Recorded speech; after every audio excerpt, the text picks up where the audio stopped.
धनेगावच्या मांजरा धरणातील पाणीसाठ्यात झपाट्याने वाढ होत आहे। जिवंत पाणीसाठा 90% भरल्याने बीड, धाराशिव, लातूर आणि बिदर जिल्ह्यातील नदीकाठच्या गावांना प्रशासनाकडून सतर्कतेचा इशारा देण्यात आला आहे। कोणत्याही क्षणी धरणातील पाणीसाठा सांडव्याद्वारे नदीपात्रात सोडण्यात असल्याचे प्रशासनाकडून सांगण्यात आले।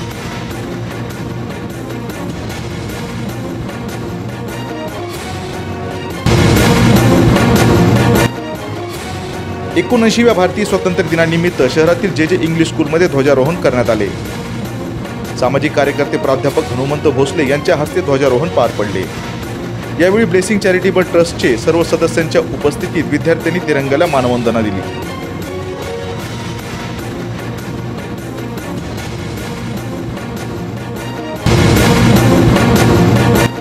बीड जिल्ह्यातील सामाजिक कार्यकर्ता डॉक्टर अंजली घाडगे आखाडे यांनी अजित पवार यांच्या राष्ट्रवादी काँग्रेस पक्षात जाहीर प्रवेश केला। डॉक्टर अंजली घाडगे या 2 दशकांपासून विविध सामाजिक कार्यकर्त्यात अग्रेसर राहून काम केले आहे। त्यांची याच कामाची दखल घेत राष्ट्रवादी पक्षाकडून त्यांना मोठी जबाबदारी देण्याची शक्यता वर्तवली जात आहे।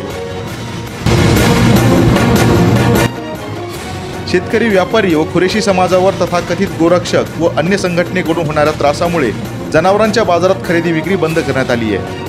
या संदर्भात कुरेशी समाजाकडून राज्यसभेचे खासदार सौ रजनीताई पाटील यांना निवेदन देण्यात आले।